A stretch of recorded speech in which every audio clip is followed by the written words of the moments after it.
Hey, good morning.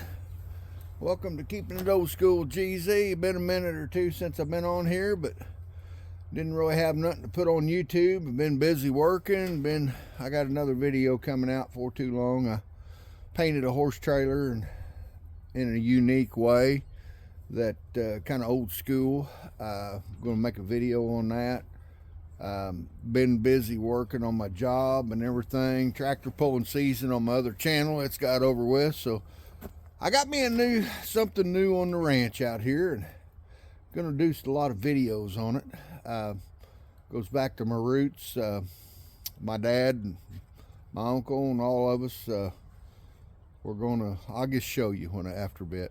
I'll just introduce you. I think I put a teaser clip in there a minute ago, but on the start, but I got to do something this morning. I got some feed yesterday at the local elevator, and these are oats. These are supposed to be whole oats.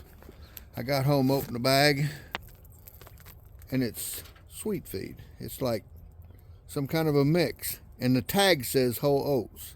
So I'm gonna take it back here in a minute and see what they got to say about it. So I think I paid too much money for it. I think at the TSC I could have bought them cheaper.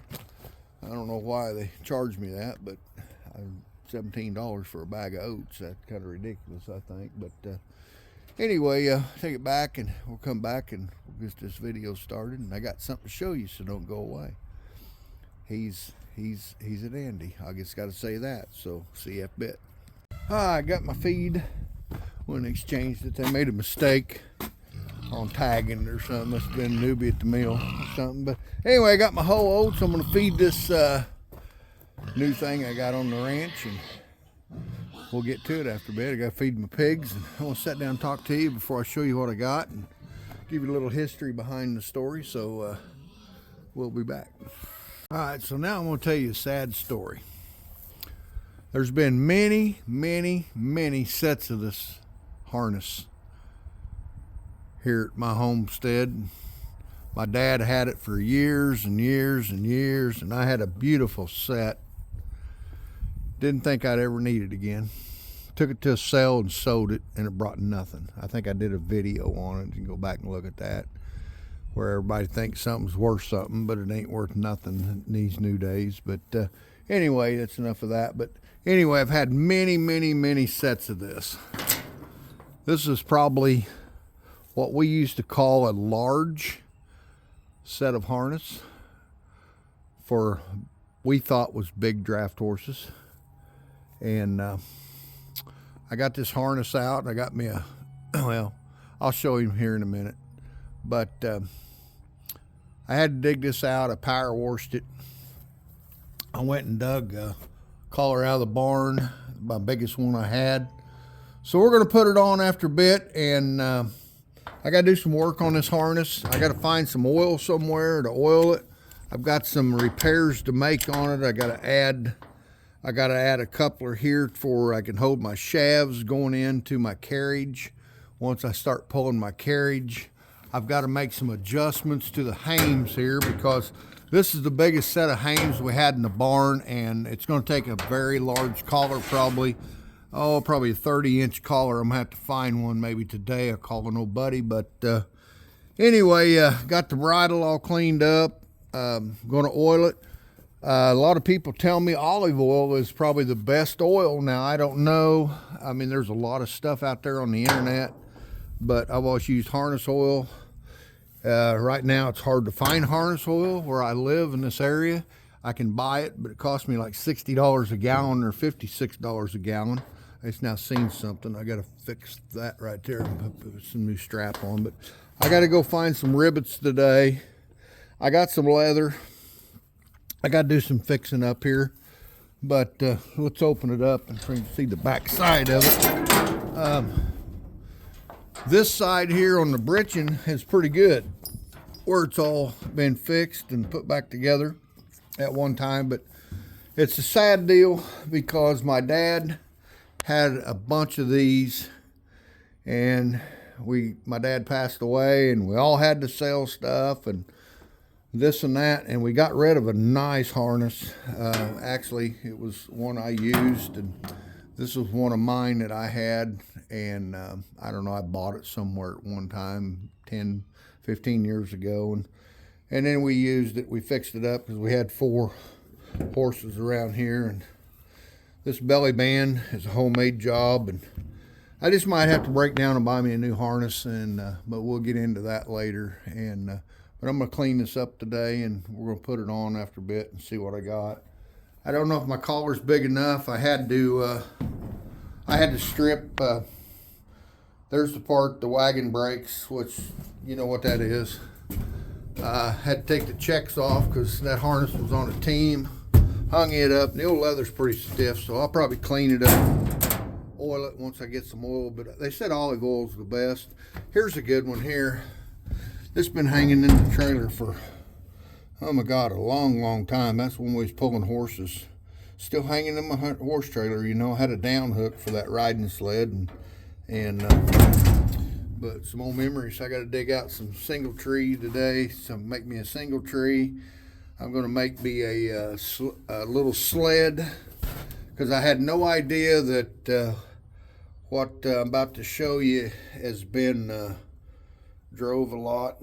So there's my collar. That's the biggest one I got. I think it's a 28, and I cleaned it all up. Got to oil it a little bit, but took the pad off because I think with the pad it ain't going to fit. So I'm just going to put it on the collar, and then we'll get a bigger collar probably and go from there. But anyway, so let's go meet my new friend here on the ranch. So here we go. Here we go. I didn't take any videos when I went and picked this critter up. I got some pictures I'll post on there, or put on the video here of him standing in the trailer. But here he is. Come on out here. Enjoy the day. Come on, buddy. Come here. I have to go in and get him. Look at that horse. Man, is that a horse or what? I got to get your carry comb out and brush him. Pretty sad when you got to reach up. And I'm 6 foot high. Come on, buddy. Let's go on. Come on out here. Come on. Let's get out here for people can see you. Let's get out here. Whoa. There he is. That's a big horse right there. I mean a big horse. His feet need some work on it. I called the Amish. We're going to work on his feet this week, but I had no idea what this horse's name was. I've been around draft horses all my life. I had no idea what his name was, so I just started calling names. I'd say, hey, Bill. I just started naming names. I said, Bill, and he come forward. Look at that. But anyway, I was going to call him different names, and I started saying Mike and Ike and Jim, and that didn't work. He didn't pay no attention to me. And I called him something, and I thought, you know, he's tall. I'm just going to call him Slim. So that's Slim, and he's a new addition on the ranch here.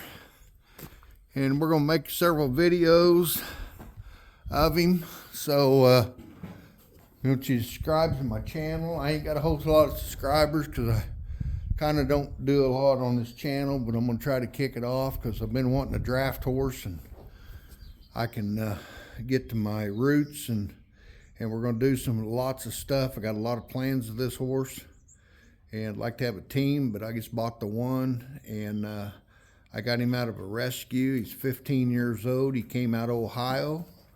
There's a story on him. He didn't like grain that whole lot. I mean, I shouldn't say he didn't know what grain was. He acted like he didn't know what grain was, but I started feeding him a little bit, and I gave him a little senior feed, and I thought, you know something? I'm going to get him some oats, and just give him some oats. He's eating good Bermuda hay because I don't want to get him too fat, because I got to get him on my carriage. I don't want him pot-bellied. And but anyway, that's Slim, and so anyway, that's Slim, and we're going to take and we're going to make videos. We're going to make some videos. Now, I've got a carriage worth several $1,000s, and it's a white carriage. You've seen it on my other videos, and I just don't want to hook up to it, because if something would go bad, I don't want to tear it up. So we're going to hook to some of the stuff my dad had around here, and used to have when I had a team of horses. And we're going to start out slow. We're going to build a relationship together, a friendly relationship together, and we're going to try to video it. And so that's all I got for right now. And we might go out, if I can, we might go out and put some harness on, show you a little bit of that, maybe see if the collar's going to fit. But I got another video that I'm going to do that I've already did. I hadn't uploaded it yet, but it's painting a trailer the old-fashioned way. And even my neighbor came by and could not believe I painted that trailer that way. So somebody might learn something on painting some machinery. I kind of just fell into it, just kind of learned it myself over my experience I've had, kind of like this channel's called, Keeping It Old School. It's kind of old school way I did it. So let's take and do something else, and I'll show you that video. I'll upload that video on painting that trailer, and check that out. So for now, I might be back and I might not. So thanks for watching. Well, I'm getting it. Collar fit pretty good without a pad, but I got to make adjustments because this horse is longer from here to here, longer than the horses we had before. So I got to let these straps out to allow the breeching to go down more. So that's what I'm doing right now. So, but everything's going good, man. He stood good, the harness. So, all right, gotta get back after it. Okay, I got this adjusted. You gotta let these out right here. That allows this breeching, see how long it is. So that allows that harness to come back, because I had it set for a shorter horse. So now this breeching comes down across here. So the purpose of this is when you hook to a wagon or even a cart, when I get it all set up on my carriage, I'll hook to this ring right here. And that will allow the brakes, when the wagon goes forward, it will push. And this will be the brake system. So what you do, you adjust this out to get the breeching about right there. Now you don't want this too low, but you want it about right there. So I think once we start driving, I'll have to drive him a little bit and see where it rides on him. But I had to let that out. It was right here on a shorter horse. So I've let it out about, what, 6 inches or so. So we're going to find out how it works. Let's go drive him, and I've got to come up with a deal here where my shafts on my buggy will come up here. So I've got to hook to this somehow. I've got to invent something here to do this, and the belly band. Of course, the belly band has to be tighter, but I've got to come up with a cup with the shafts to go through. The purpose of that is, if you stop, you don't want them shafts coming way up here in the air. That's when accidents happen. You've seen it on YouTube, probably accidents. So what I'm going to do is, I'll put a cup off of this right here where the shafts go through. We'll adjust this belly band to hold the harness, hold that from coming up. So I've got a lot to do, and we'll have that on video later when I get to that step. So today we're just hooking him up for the first time. Let's go see what he does and drives, and we'll go from there. Look at that, the results. I'll see you on the next video. Thanks for watching. I believe he's going to drive. We'll hook to the carriage on the next one. Check out my painting the trailer video. Catch you later. Thank you for watching.